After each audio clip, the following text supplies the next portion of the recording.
Good morning. We're here in Gothenburg ahead of semi-final 2 of Melodifestivalen, and we're joined by Margaret. Hello.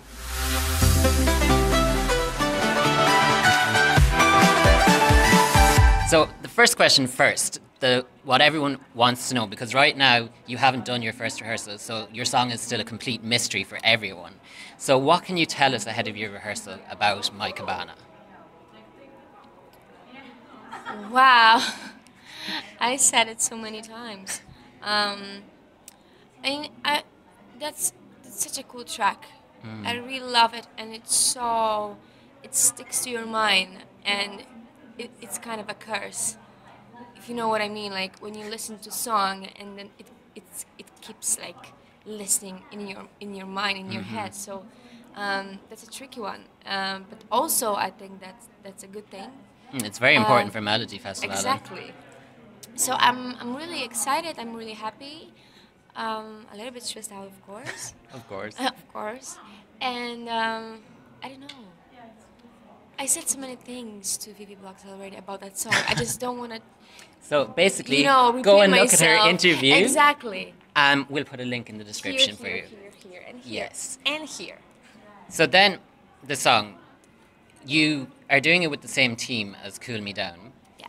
And how did that come about? Did you go to the team saying you wanted a song? Did they come to you saying they wanted a singer? Or was it kind of a collaboration that you worked together to create the song? Actually, first, I've been in Sweden on some festival here performing, and it was this idea that maybe that could be a good place for me to be, like Melodifestivalen, to perform, to sing a song. And then with this in our heads, we started like thinking about the song. In My Cabana, it wasn't the first shot. It was like few ideas before that didn't actually work. So in My Cabana, it was like, the last one. But I think that we... You saved the best for last. Exactly. So then, about your staging. Last night, SVT released kind of teasers about everyone's staging and what to expect. And one thing that caught our eye was that you're going to have a very special camera shot for 2 whole minutes. Yeah. Could you tell us about that? Exactly. That's going to be tricky. I mean, it's tricky for everyone on stage. It's tricky for me because, like, I'm constantly,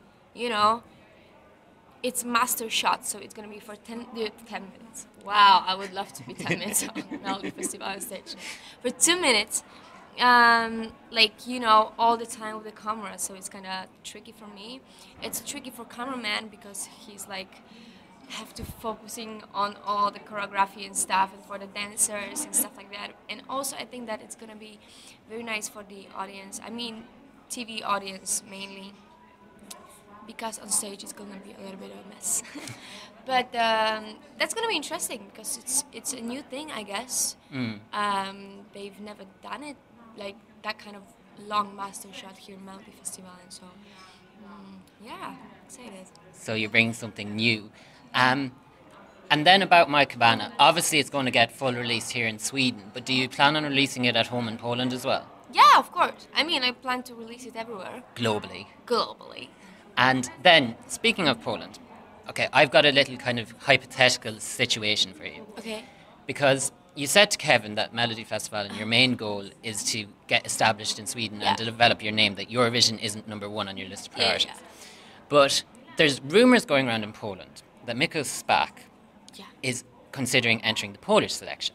Okay. So is there a tiny little bit of you that would like to win in Sweden and him win in Poland, and then you get sweet revenge at Eurovision and do better than him?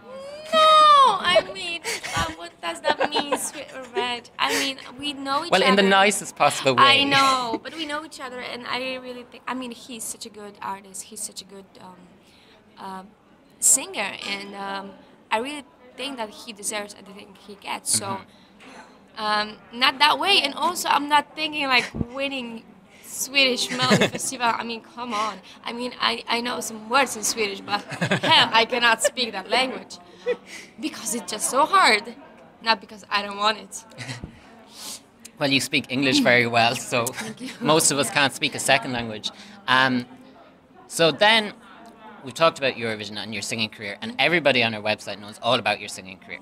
but you are a very talented lady because not only are you a singer, but you've also studied some fashion design and you've had Yeah. fashion collections. Yeah. And how involved are you in that, and how far do you think you want to take that career?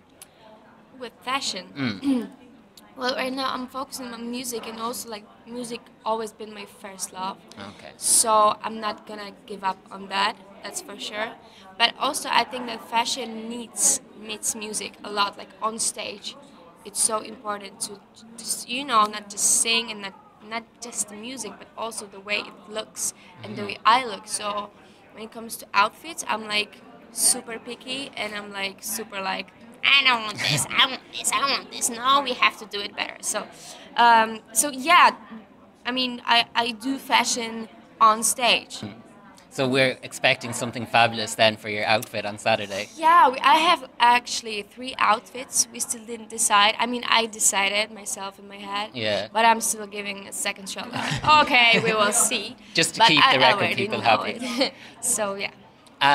So do you think in your future maybe that you could be the next Victoria Beckham, from pop star to fashion designer superstar? Wow. I'm overwhelmed with your excitement, guys. I'm like, wow, why? Yeah, I don't know. I'm really into fashion, and I graduated fashion design. I'm a fashion designer. Like that's my kind of a job. That's on Yeah. paper. Officially. Officially on paper, I'm a fashion designer. So yeah, we'll see. I don't know. Right now, it's music. Okay. Well, you say it's music, but you've done voice acting as well. You did a Smurfs cartoon character in Yeah, Poland. that was funny. How did that come about? Um, First of all, we got a like option for having a song there. So I've been very excited because Smurfs. I mean, come on, Smurfs. That's I love that. When I was a kid, I loved watching it. So first of all, we started working on a song that came out. It is Blue Vibes, and then it was like, oh, maybe you're gonna be one of the Smurfs. And it turned out that this movie, there were a lot of girl Smurfs. I was like, oh, I'm on it. So do you think there's more voice acting or cartoons or even like proper acting in your future? Well, I've had like a lot of people keep asking me if I would love to just try some acting. I mean, even on stage, it's a little bit of acting. Like sometimes you just don't feel like very well, but you have to be all shining and stuff. So it is a little bit of acting, but I don't know. I just feel right now so like I feel like I'm on a good way with making music, and like I'm learning so much with the production and with like writing music and singing and stuff like that. So I really don't have time for anything more. So Well, like I love the way you say you don't have time, and yet like you've all your singing career. You're busy winning awards everywhere, like MTV awards. You do campaigns for Maybelline and Coca-Cola and all these kind of things. And then we saw that you made this list in Poland of the top 100 most influential people in Poland. Is that a real statistic, or was it just something? I don't know. I don't read that kind of stuff. So Okay. I don't know. I mean, last time with Kevin, he told me a lot of stuff about me that I didn't know. So this I mean, I hope that's true. one thing that we don't know if you know or don't know, but all of the Eurovision fans will know this, but you mightn't. Did you hear about the selection in San Marino? No. Well, they had an open Oh, yeah, there was selection something and somebody like that. entered you. Yeah, I heard it. And what Someone was told your me. reaction? No. I mean, I did it, and I already knew that we're gonna like try with Melodifestivalen, and I was like, whoa, they're gonna be even more surprised with this one. But I suppose in a weird way, it was kind of maybe an honor that somebody felt it worthwhile to submit you. Granted, they didn't ask your permission, but that they thought you were worth sending to San Marino. Exactly. Like even like putting my name, like someone thinking that I might like just do it something like out of Poland. That's just so nice. Because you're kind of unusual in a way for someone who didn't win their selection. I love because doing interviews with you guys. You're just so nice to me. I'm like, But when I'm gonna have a bad day, I'm gonna call you. That's on video now. We have it on camera. Okay. But no, you're unusual in the way that a lot of people, they don't win their national selection, but then people kind of forget about them and it's all about the winner. Yeah. Whereas ever since Cool Me Down, it's always been like Margaret, Margaret, Margaret. And every year it's like Margaret says yes to Eurovision, Margaret says no to Eurovision. So, But- you know, sometimes it's just good losing. Yeah. You know, it's not the best sometimes to win. Yes, well, it seems that way for you anyway. But for the moment, she wants to win on the Heat on Saturday. She's not happy with losing at the moment.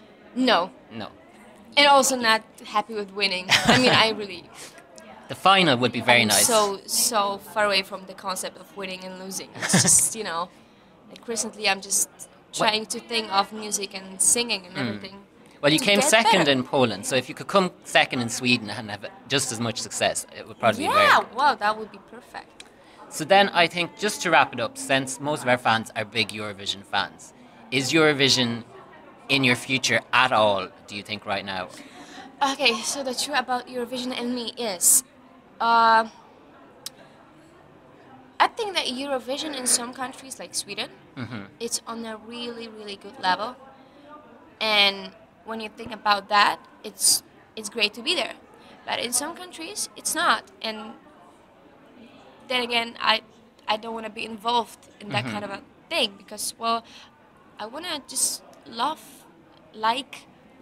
doing what I'm doing. And here, that's for sure.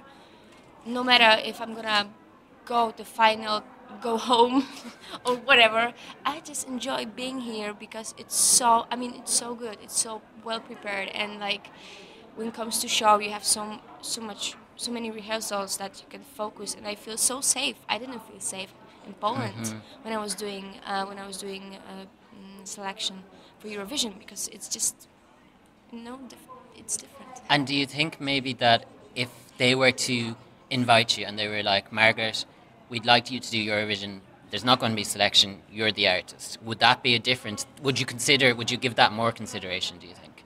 Yeah, but still, it doesn't mean anything because it's just you still have to have the right people around you to make it happen. I mean, we're still not talking about winning and losing, but about like deliver the nicest show you can get. And I know that I can do it here in Sweden. Yeah.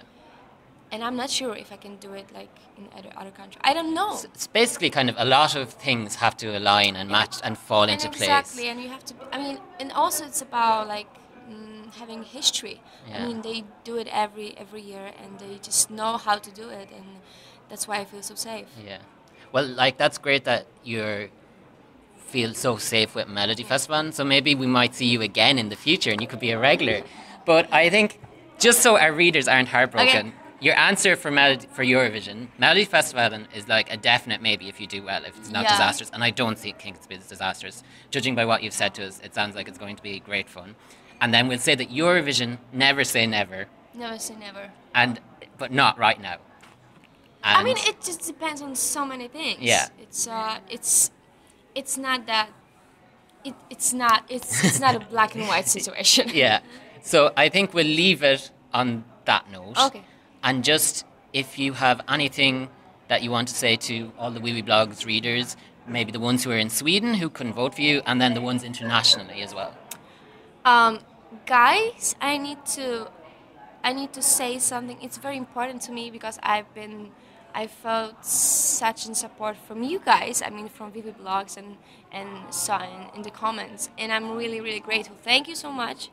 I'm gonna try to do my best, and yeah, I'm really thankful. Seriously. That's good to hear. So that's Margaret we were talking to, and we're going to be talking to all the artists from semi-final 2 of Melodifestivalen. So make sure to subscribe to wiwibloggs, turn on the notifications, and hit the like.